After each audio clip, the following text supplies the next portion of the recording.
everyone, good morning. Hope all you are doing great. Mayam ngasi segi convocation ni Assam University da do mayam da ipun ucharake aina kai tawi tawde haibado ujik se ko ngalleba yuki pung 6 tadri 5:14 yaba do ai hujik ready hoina chatpagi tawri do mayam da ucharake pun share torake ko haurasi video se. Let's start the video. ꯍꯧꯖꯤꯛꯁꯦ ꯑꯩ ꯒꯥꯔꯤ ꯇꯣꯡꯉꯦ ꯆꯠꯄꯒꯤ ꯑꯩꯒꯤꯁꯦ ꯑꯌꯨꯛ ꯑꯣꯏꯔꯦꯕ ꯆꯠꯂꯤꯁꯦ ꯌꯥꯝ ꯉꯜꯂꯦ ꯑꯥꯗ 7:30ꯗ ꯔꯤꯄꯣꯔꯇꯤꯡ ꯇꯧꯔ ꯂꯥꯎ ꯍꯥꯏꯕꯅꯤꯅ ꯉꯟꯅ ꯆꯠꯂꯦ ꯑꯗꯨꯒꯤ ꯌꯨꯅꯤꯚꯔꯁꯤꯇꯤꯒ ꯌꯨꯝꯗꯒꯤꯁꯨ ꯗꯤꯁꯇꯦꯟꯁ ꯌꯥꯝ ꯂꯩꯅꯩꯌꯦꯕ ꯍꯧꯖꯤꯛꯅ ꯌꯨꯅꯤꯚꯔꯁꯤꯇꯤꯁꯦ ꯌꯧꯗꯣꯔꯦꯕ ꯌꯨꯅꯤꯚꯔꯁꯤꯇꯤ ꯌꯧꯗ꯭ꯔꯤ ꯃꯃꯥꯡꯗ ꯇ꯭ꯔꯥꯐꯤꯛ ꯖꯥꯝ ꯑꯗꯩ ꯃꯤ ꯂꯥꯏꯟ ꯂꯦꯞꯄꯝꯕꯁꯦ ꯃꯤ ꯈꯨꯠꯇꯤꯟ ꯑꯃ ꯁꯤꯁꯦ ꯌꯨꯅꯤꯚꯔꯁꯤꯇꯤꯕꯨ ꯌꯧꯗ꯭ꯔꯤꯌꯦꯕ ꯌꯨꯅꯤꯚꯔꯁꯤꯇꯤ ꯃꯄꯥ ꯌꯧꯗ꯭ꯔꯤ ꯂꯥꯏꯟꯅ ꯁꯣꯔꯣꯛꯇꯒꯤ ꯍꯧꯔꯦ ꯑꯗꯨꯅꯤ ꯈꯨꯖꯥꯝ ꯑꯃ ꯃꯤ ꯇꯤꯜꯂꯝꯃꯤꯁꯦ ꯃꯌꯥꯝꯁꯨ ꯌꯦꯡꯕꯤꯌꯨ ꯍꯧꯖꯤꯛ ꯂꯥꯏꯟ ꯂꯦꯞꯅꯔꯤꯁꯤꯅꯀꯣ ꯒ꯭ꯔꯥꯎꯟ ꯗꯤꯁꯇ꯭ꯔꯤꯕ꯭ꯌꯨꯁꯟ ꯇꯧꯅꯤ ꯍꯥꯏꯕ ꯑꯗꯨ ꯂꯧꯕꯒꯤꯗꯃꯛꯇ ꯂꯥꯏꯟ ꯂꯦꯞꯅꯔꯤꯅꯤ ꯁꯤꯒ ꯃꯤ ꯂꯦꯞꯅꯔꯤꯁꯦ ꯃꯤ ꯈꯨꯖꯥꯝ ꯑꯃꯅꯤꯀꯣ ꯑꯁꯤꯒ ꯂꯥꯏꯟ ꯂꯦꯞꯄꯒ ꯍꯣꯜ ꯇꯤꯀꯦꯠ ꯆꯪꯍꯜꯂꯣꯏꯗꯣ ꯌꯨꯅꯤꯚꯔꯁꯤꯇꯤꯗ ꯆꯪꯍꯜꯂꯤꯅꯦ ꯍꯥꯏꯕ ꯌꯨꯅꯤꯚꯔꯁꯤꯇꯤꯗ ꯆꯪꯉ ꯃꯇꯨꯡꯗ ꯑꯗꯨꯒꯤ ꯀꯥꯎꯟꯇꯔꯗ ꯃꯁꯥ ꯀꯥꯎꯟꯇꯔꯗ ꯐꯤ ꯂꯧꯗꯣꯏꯅꯤ ꯒ꯭ꯔꯥꯎꯟ ꯗꯤꯁꯇ꯭ꯔꯤꯕ꯭ꯌꯨꯁꯟꯒꯤ ꯇꯣꯡꯉꯥꯜꯂꯦꯕ ꯐꯤ ꯃꯌꯥꯝꯁꯦ ꯁꯤꯒ ꯑꯩꯅ ꯍꯥꯏꯁꯦ ꯆꯪꯗꯣꯔꯦ ꯑꯗꯨꯅꯤ ꯍꯥꯏꯕꯀꯣ ꯑꯗꯒꯤ ꯏꯁꯥ ꯀꯣꯂꯦꯖꯀꯤꯁꯨ ꯀꯥꯎꯟꯇꯔ ꯇꯣꯡꯉꯥꯜꯂꯤꯀꯣ ꯃꯁꯥ ꯀꯣꯂꯦꯖ ꯈꯨꯗꯤꯡꯒꯤ ꯀꯥꯎꯟꯇꯔ ꯇꯣꯡꯉꯥꯜꯂꯤ ꯑꯗꯨꯗꯒꯤ ꯐꯤꯁꯦ ꯂꯧꯔ ꯃꯇꯨꯡꯗ ꯑꯩꯈꯣꯏ ꯀꯣꯟꯚꯣꯀꯦꯁꯟ ꯍꯣꯜꯗ ꯆꯪꯕꯒꯤꯀꯣ ꯄ꯭ꯔꯣꯒ꯭ꯔꯥꯝꯗ ꯆꯪꯕꯒꯤꯁꯨ ꯑꯩꯈꯣꯏ ꯂꯥꯏꯟ ꯂꯦꯞꯄ ꯇꯥꯏꯌꯦꯕ ꯑꯩ ꯍꯧꯖꯤꯛꯁꯦ ꯐꯤ ꯂꯧꯕꯒꯤ ꯂꯥꯏꯟ ꯂꯦꯞꯄꯤ ꯁꯤꯒ ꯂꯦꯞꯄꯤꯁꯦꯀꯣ ꯁꯤꯒ ꯑꯩꯒꯤ ꯍꯣꯜ ꯇꯤꯀꯦꯠ ꯄꯨꯕ ꯍꯣꯜ ꯇꯤꯀꯦꯠꯇꯣꯀꯣ ꯁꯤꯜ ꯐꯣꯟꯕꯁꯨ ꯃꯊꯧ ꯇꯥꯏ ꯑꯗꯩ ꯃꯣꯏꯒꯤ ꯆꯦꯗꯨꯒꯁꯨ ꯁꯥꯏꯟ ꯄꯤꯕ ꯃꯊꯧ ꯇꯥꯏꯌꯦꯕ ꯑꯗꯨ ꯑꯣꯏꯗꯤ ꯃꯣꯏꯅ ꯐꯤꯁꯦ ꯄꯤꯔꯛꯏꯅꯦꯕ ꯑꯗꯩ ꯑꯩ ꯐꯤꯁꯦ ꯄꯤꯔ ꯃꯇꯨꯡꯗ ꯉꯥꯏꯍꯥꯛ ꯏꯃꯥꯟꯅꯕꯤꯁꯤꯡ ꯉꯥꯏꯅꯔꯦ ꯉꯥꯏꯍꯥꯛ ꯀꯨꯏ ꯉꯥꯏꯅꯔꯦ ꯑꯗꯨ ꯑꯩꯗꯤ ꯀꯣꯟꯅ ꯐꯤꯁꯦ ꯁꯦꯠꯂꯤꯅꯦꯕ ꯑꯩꯁꯦ ꯎꯠꯆꯔꯛꯀꯦ ꯃꯌꯥꯝꯗ ꯑꯩꯅ ꯀꯔꯤ ꯇꯧꯏ ꯇꯧꯗꯦ ꯍꯥꯏꯕꯗꯣ ꯃꯌꯥꯝ ꯑꯩꯁꯦ ꯅ꯭ꯌꯨꯅꯤꯅꯀꯣ ꯑꯩꯅ ꯋꯥ ꯉꯥꯡꯕ ꯈꯣꯠꯄꯗ ꯑꯦꯅꯤ ꯃꯤꯁꯇꯦꯛ ꯑꯣꯏꯕ ꯇꯥꯔꯁꯨ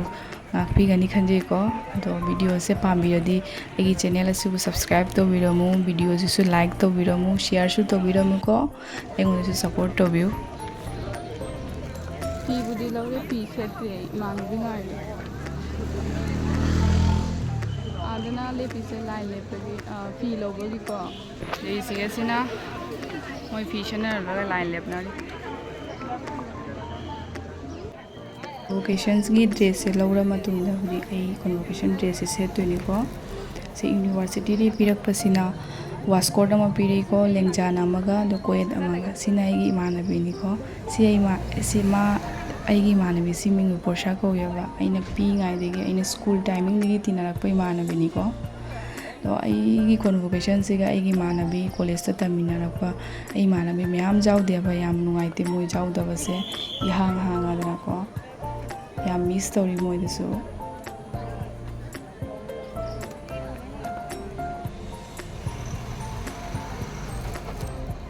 ꯀꯣꯟꯚꯣꯀꯦꯁꯟꯒꯤ ꯗ꯭ꯔꯦꯁꯁꯦ ꯐꯪꯉ ꯃꯇꯨꯡꯗ ꯑꯗꯨ ꯑꯩꯗꯤ ꯑꯩ ꯏꯃꯥꯟꯅꯕꯤꯁꯤꯡꯒ ꯉꯥꯏꯍꯥꯛ ꯐꯣꯇꯣ ꯀꯥꯞꯄꯨꯔꯦ ꯏꯃꯥꯟꯅꯕꯤꯁꯤꯡꯒꯁꯨ ꯄꯨꯜꯂꯦ ꯐꯣꯇꯣ ꯀꯥꯞꯄ ꯃꯇꯨꯡꯗ ꯑꯗꯨ ꯑꯩ ꯂꯥꯏꯟ ꯂꯦꯞꯄꯤꯅꯦꯕ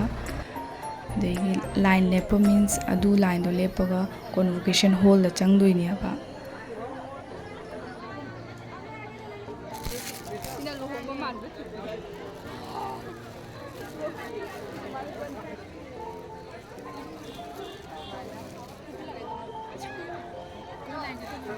ꯀꯣꯟꯚꯣꯀꯦꯁꯟꯒꯤ ꯒꯥꯎꯟꯁꯦ ꯁꯦꯠꯂ ꯃꯇꯨꯡꯗꯀꯣ ꯑꯗꯨ ꯑꯩ ꯌꯨꯅꯤꯚꯔꯁꯤꯇꯤ ꯀꯦꯝꯄꯁ ꯃꯅꯨꯡꯗ ꯉꯥꯏꯍꯥꯛ ꯊꯣꯛꯂꯦ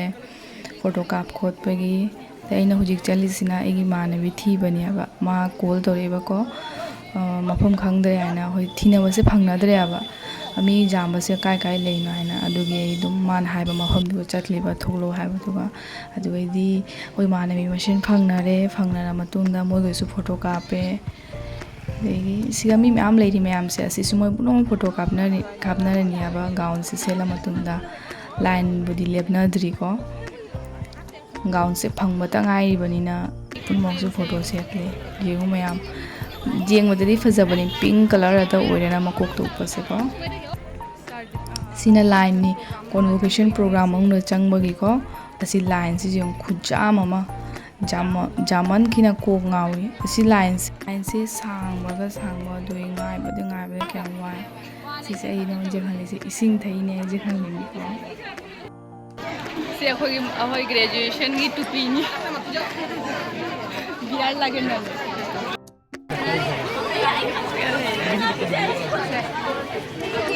कैसे फील हो रहा है कुछ बताइए कुछ बताइए आप कमाइना खाओगे हेलो कमाई खाओगे कमाई खाओगे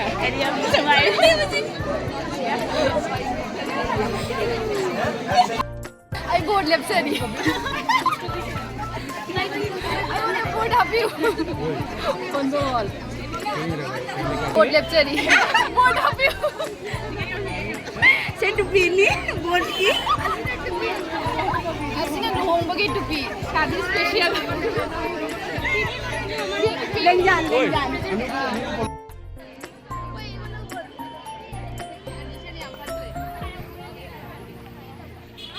ꯍꯧꯖꯤꯛꯁꯦ ꯑꯩꯈꯣꯏ ꯀꯣꯟꯚꯣꯀꯦꯁꯟ ꯄ꯭ꯔꯣꯒ꯭ꯔꯥꯝ ꯃꯅꯨꯡꯗ ꯆꯪꯕꯒꯤ ꯂꯥꯏꯟ ꯂꯦꯞꯄꯤꯅꯦꯕ ꯋꯥꯃꯟꯈꯤꯅ ꯑꯗꯨꯝ ꯁꯣꯔꯣꯛ ꯃꯊꯛꯇ ꯐꯝꯖꯜꯂꯕꯅꯤ ꯑꯗꯨꯏꯗꯤ ꯑꯁꯤ ꯉꯥꯏꯍꯥꯛ ꯉꯥꯏꯅ ꯈꯣꯠꯂ ꯃꯇꯨꯡꯗ ꯑꯗꯨꯏꯗꯤ ꯆꯠꯄꯁꯦ ꯍꯧꯔꯦꯕ ꯀꯣꯟꯚꯣꯀꯦꯁꯟ ꯄ꯭ꯔꯣꯒ꯭ꯔꯥꯝ ꯃꯅꯨꯡꯗ ꯑꯩꯈꯣꯏ ꯍꯧꯖꯤꯛ ꯆꯠꯂꯤꯅꯤ ꯃꯤꯌꯥꯝꯁꯤꯒꯁꯨ ꯃꯤ ꯌꯥꯝ ꯇꯤꯟꯕꯅꯤ ꯆꯠꯂꯤꯁꯦ ꯑꯗꯩꯗꯤ ꯍꯧꯖꯤꯛ ꯑꯩꯁꯦ ꯀꯣꯟꯚꯣꯀꯦꯁꯟꯒꯤ ꯄ꯭ꯔꯣꯒ꯭ꯔꯥꯝ ꯃꯅꯨꯡꯗ ꯍꯣꯜ ꯃꯅꯨꯡꯗ ꯆꯪꯉꯦꯕ ꯃꯤ ꯈꯨꯠꯆꯥꯝ ꯑꯃ ꯍꯣꯜꯁꯦꯀꯣ ꯑꯦꯄ꯭ꯔꯣꯛꯁ 2000 ꯔꯣꯝ ꯃꯤ ꯍꯦꯜꯂꯝꯒꯅꯦꯕ ꯑꯗꯨꯃꯥꯏꯅ ꯑꯣꯏꯅꯤ ꯑꯃꯃꯝ ꯇꯧꯔ ꯃꯤ ꯆꯪꯉꯒ ꯃꯁꯥ ꯃꯁꯥ ꯆꯤꯌꯔꯗ ꯐꯝꯅꯔꯤ ꯆꯤꯌꯔꯁꯤꯒꯀꯣ ꯑꯩꯈꯣꯏ ꯐꯝꯕ ꯆꯤꯌꯔꯁꯤꯒ ꯏꯁꯤꯡꯒꯀꯣ ꯀꯣꯟꯚꯣꯀꯦꯁꯟꯒꯤ ꯕꯨꯛ ꯑꯃꯒ ꯊꯝꯃꯝꯃꯤ ꯐꯝꯃꯦ ꯑꯗꯨ ꯀꯣꯟꯚꯣꯀꯦꯁꯟ ꯄ꯭ꯔꯣꯒ꯭ꯔꯥꯝꯕꯨꯗꯤ ꯍꯧꯗ꯭ꯔꯤꯀꯣ ꯁꯨꯝ ꯃꯣꯏ ꯍꯣꯜ ꯃꯅꯨꯡꯗ ꯆꯪꯉ ꯃꯇꯨꯡꯗ ꯄ꯭ꯔꯣꯒ꯭ꯔꯥꯝꯁꯤꯗꯤ ꯍꯧꯕꯗ ꯉꯥꯏꯍꯥꯛ ꯀꯨꯏ ꯆꯪꯉꯦꯕ 1 hour ꯃꯇꯨꯡꯗ ꯄ꯭ꯔꯣꯒ꯭ꯔꯥꯝꯁꯦ ꯍꯧꯋꯤꯀꯣ ꯑꯗꯩ ꯄ꯭ꯔꯣꯒ꯭ꯔꯥꯝ ꯍꯧꯔꯒ ꯃꯣꯏ ꯑꯣꯖꯥꯁꯤꯡꯅꯁꯨ ꯂꯦꯛꯆꯔ ꯇꯧꯔꯦ ꯈꯣꯠꯂꯦ ꯗꯦꯟ ꯑꯗꯒꯤ ꯒꯣꯜ ꯃꯦꯗꯜ ꯐꯪꯕ ꯃꯤ ꯃꯌꯥꯝꯗꯣ ꯃꯣꯏ ꯁ꯭ꯇꯦꯖꯇ ꯀꯧꯈꯠꯂꯒ ꯄ꯭ꯔꯥꯏꯖ ꯄꯤꯑꯕ ꯗꯦꯟ ꯁꯥꯔꯇꯤꯐꯤꯀꯦꯠꯁꯨ ꯄꯤ ꯑꯗꯨ ꯂꯩ ꯀꯣꯟꯚꯣꯀꯦꯁꯟꯁꯦ ꯂꯣꯏꯁꯜꯂꯦꯀꯣ ꯁꯤꯒꯁꯨ ꯑꯃꯨꯛ ꯇꯨꯄꯤ ꯃꯌꯥꯝ ꯎꯞꯅꯔꯤꯁꯦ ꯐꯖꯗ꯭ꯔꯥ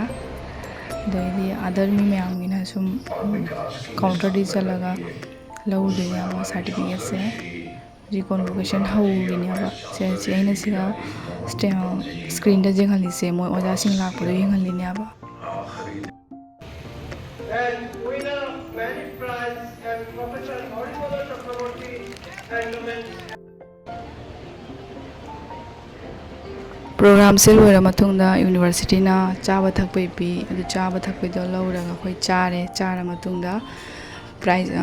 ꯁꯥꯔꯇꯤꯐꯤꯀꯦꯠ ꯂꯧꯕꯩ ꯆꯠꯂꯦ ꯁꯥꯔꯇꯤꯐꯤꯀꯦꯠ ꯂꯧ ꯈꯣꯠ ꯂꯣꯏꯔꯒ ꯑꯩ ꯁꯨꯝ ꯚꯤꯗꯤꯑꯣꯁꯦ ꯀꯥꯞꯄꯛꯇ꯭ꯔꯦꯕ ꯌꯥꯝ ꯋꯥꯃꯟꯈꯤꯗꯅ ꯑꯗꯨꯝ ꯐꯣꯇꯣ ꯑꯣꯏꯅ ꯁꯤꯌꯔ ꯇꯧꯖꯔꯒꯦꯀꯣ ꯁꯤꯒꯅ ꯑꯩꯅ ꯀꯥꯞꯆꯔꯛꯄ ꯐꯣꯇꯣ ꯈꯔ ꯁꯥꯔꯇꯤꯐꯤꯀꯦꯠ ꯐꯪꯉ ꯃꯇꯨꯡꯗ ꯃꯌꯥꯝ ꯑꯩꯒꯤ ꯚꯤꯗꯤꯑꯣꯁꯦ ꯄꯥꯝꯕꯤꯕ ꯇꯥꯔꯗꯤ ꯂꯥꯏꯛ ꯁꯤꯌꯔ ꯀꯣꯃꯦꯟꯁꯨ ꯇꯧꯕꯤꯔꯝꯃꯨ ꯃꯌꯥꯝꯒꯤ ꯃꯣꯠꯁꯨ ꯊꯝꯕꯤꯔꯝꯃꯨꯀꯣ ꯑꯗꯣ ꯚꯤꯗꯤꯑꯣꯁꯦ ꯉꯁꯤ ꯁꯤꯒ ꯂꯣꯏꯁꯤꯟꯖꯔꯒꯦ ꯕꯥꯏ ꯕꯥꯏ